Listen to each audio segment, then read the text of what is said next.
안녕하세요. 김동섭입니다. 2월 23일 아침 시작하도록 하겠습니다. 오늘 새벽에 끝난 미국 시장은 하락 마감했죠. 전일 대통령의 날로 휴장을 했던 미국 시장이 다시 개장하자마자 하락했습니다.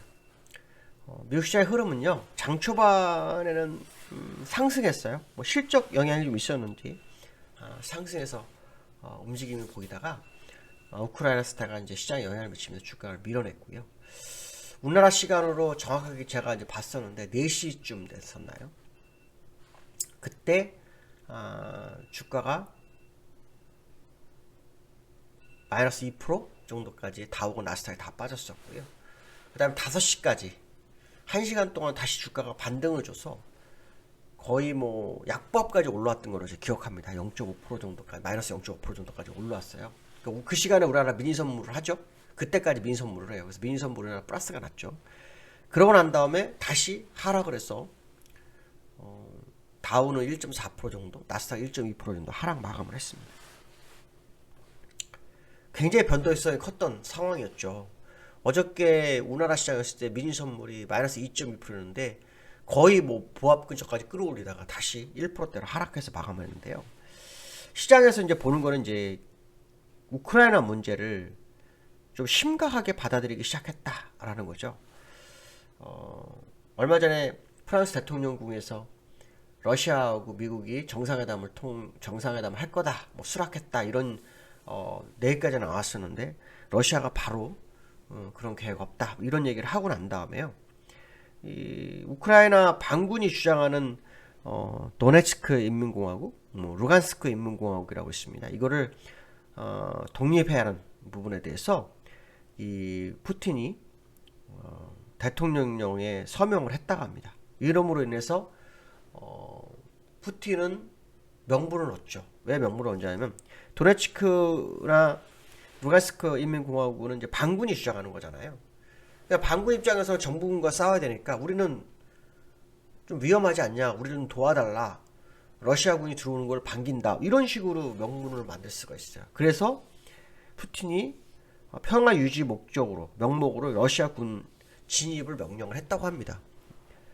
그러면 이거는 사실상 이제 선전포고로 지금 시장을 받아들이고 있는데 조 바이든 대통령은 이런 얘기를 합니다.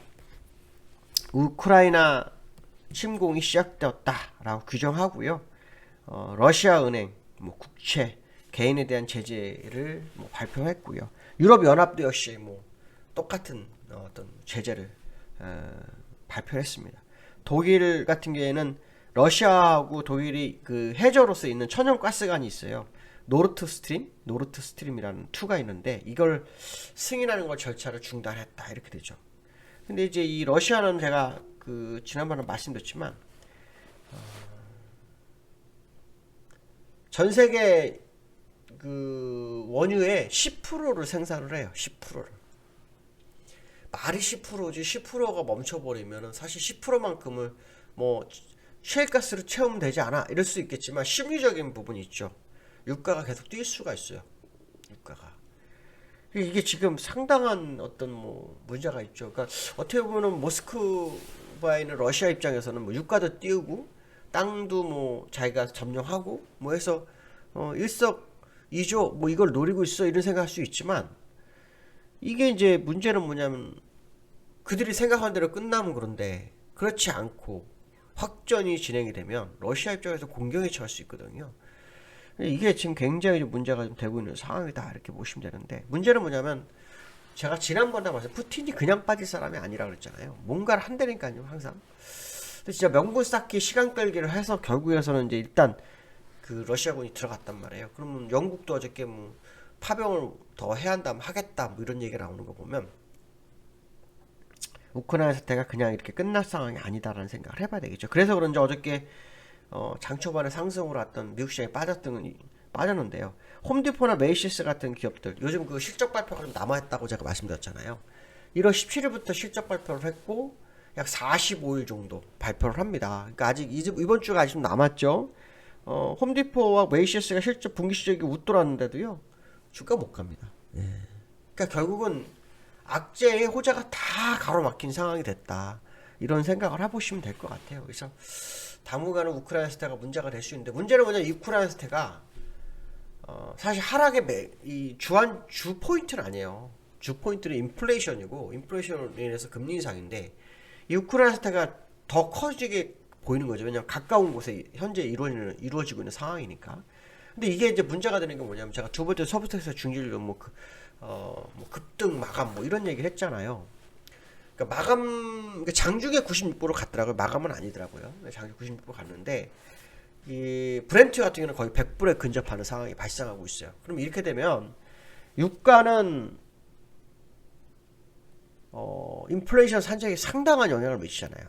인플레이션 산정에. 그래서 이 상황으로 가게 되면은 3월 10일 정도 발표된 소비자 물가 지수가 어마어마하게 높을 것 같아요. 저는 한 7점, 미니멈 7.8, 7.9, 맥스 한 8.12 이 상태를 보거든요. 지금 어느 정도인지 모르겠지만 90불대 이상이 되면 일단 무조건 미니멈은 7.8 이상 나올 거라 보거든요. 8 넘을 확률을 한 50% 이상 보고 있어요. 네, 굉장히 좀 위험하다. 문제는 뭐냐면 연준이 인플레이션 잡을 수 있겠냐는 거죠. 어저께 JP 모건 그저께 나왔던 뉴스죠. JP 모건은 내년 3월까지 9번은 금리 인상해서 2.5까지 간다 그러거든요. 그러면 뭐 매회 때마다 금리 인상을 해야 돼요. 매회 때마다. 그러면 지금 그게 JP 모건이 맞다면 내년 3월까지는 반등은 거의 없는 걸로 보시는 게 맞아요. 매회 하는 게 아니라 뭐 한 해 하고 또 한 달 쉬고 한 번 쉬고 두 번, 세 번째 하고 뭐 이렇게 돼야 시장이 여유를 갖는데, 뭐 매회 올린다? 그러면은 시장이 반등할 여력이 없는 거죠. 네, 1년 내내 하락하려면 높아요. 그러니까 그만큼 어려운 상황이다라는 거를 JP 모건도 알려주고 있는 거고, 거기에 서브텍사스 주주가 움직이고 있는 이런 상황이라면 좀 주의가 필요하다 이렇게 보시면 될 것 같고요. 어저께 새벽에 끝난 다우가 1.42, 나스닥 1.2였는데요. 이게 5시쯤에는요 0.43까지 올라왔었어요. 그러는 바람에 미니 선물이 올랐죠. 0.3% 정도, 3.5%, 0.35 정도 올랐죠. 3~5% 정도. 근데 이게 1시간만 다시 제자리로 쭉 빠져버리는 상황이 발생해서 어떻게 될지 좀 봐야겠죠. 일단 차트를 좀 잠깐 보시면, 다우 뭐 아직도 안 빠졌죠. 이전 저점까지 왔다 얘기했었는데 딱 저점까지 왔죠. 제가 기술적으로 아마 요때 말씀드렸을 거예요. 요때도 말씀 한번 드렸고 요때도 말씀드렸는데 이 상승 이격이 없습니다. 이거는 횡보는 있을지언정 하락 상승은 어렵습니다. 그러니까 일정한 박스권의 횡보는 있을 수 있어도 상승은 어렵습니다. 상승 이격이 없습니다. 이 얘기는 무슨 말이냐면 추가 하락 가능성이 높아졌다. 이제 본 게임이 들어간 거다. 이런 해석을 한번 해볼 수 있고요. 나스닥도 한번 보시면 상승 이격이 없습니다. 상승 이격이 없고 하락 이격만 있는 상황. 만약에 반등을 시도하려도 좁은 공간에 박스권을 하면서 횡보하는 것 외에는 방법이 없습니다. 근데 이런 경우에는 보통 급락이 또 나오는 법이거든요. 그래서 뭐 시장 상황을 한번 더 지켜보는 그런 모습이 있어야 될 거다. 뭐 이런 말씀 드리고 싶고요. 아까 제가 서브텍사 중진류 뭐 한번 말씀드렸었는데, 서브텍사 중진류 한번 보시면 오늘 장중한데 96불까지 갔었네요. 근데 요 근래 계속 얼마냐면 95불, 96불대 있는 거죠. 근데 이 2월 달이잖아요. 2월 달께 3월 10일 날 소비자 물가인데 저점이 얼마냐면 86불이고요. 고점이 96불이에요. 근데 86불인데 90불대였다. 그러니까 한 93불대가 평균가라고 보시면 돼요. 93불. 그러면 지난달 평균가가 얼마였냐면 지난달 1월 달 거 한번 보셔야 되겠죠. 1월 이때잖아요. 이 저점이 얼마냐면 76불. 고점이 85불이니까요. 그렇죠? 80불. 평균 80불이죠. 80불에서 90불 됐으니까 얼마예요? 15% 정도 올라온 거죠. 그러면은 지금 7.5잖아요. 7.5니까 10%면 1% 정도 더 오를 수 있죠. 1%. 1%가 아니라?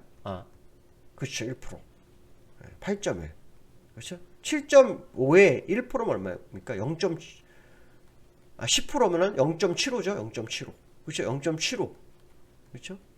그럼 8.1 되는 거죠. 0.75. 근데 15%도 올랐으니까 거의 8.1 이렇게 나올 수 있죠. 8.1 정도 나올 수 있죠. 0.7, 10% 정도 올릴 수 있으면 15% 정도 올랐어요. 유가는 15%도 올랐고 한 10% 정도 반영, 0.75 정도 더 반영한다고 치면, 그쵸? 7.5에 대한 7.5만큼 전년 대비 7.5에 10%, 0.75 정도. 그러면 8.25, 그쵸? 그러면 미니멈 7.8, 그쵸? 0.2 정도. 뭐 다른 게 내려갔다가 혹시나 8 넘을 확률이 굉장히 높아지는데요.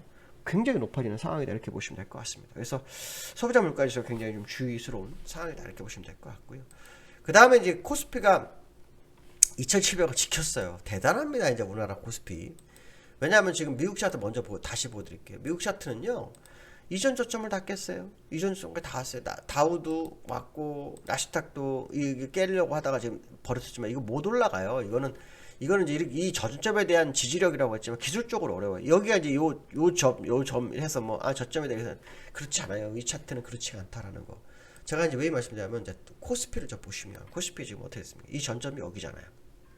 우리나라 지금 2570대에 아니 2500 저점은 2590대에 있어야 됩니다. 지금 2590.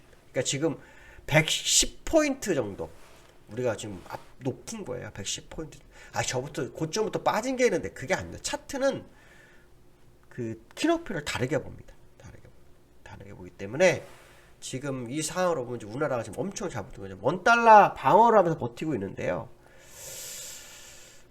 뚝은 무너지게 돼 있습니다. 무너지게 돼 그때가 문제가 됩니다. 지금 방어하는 누군가는 목적이 있겠죠. 예, 그 목적이 뭔지는 모르겠지만 예상하기는 뭐 3월 이벤트 때문에 그런다 뭐 이런 생각 할 수 있는데 이게 무너지기 시작하면 답이 없을 겁니다. 예. 그냥 자연 순리대로 놔둬야지 순리를 벗어나면 나중에 그게 대가가 어마무시합니다. 그러니까 지금 딱 순리를 벗어나 있는 상황의 모습이 계속 나오고 있거든요. 그러니까 주의가 좀 필요한 건 사실일 거다 이렇게 말씀을 드리고 싶습니다.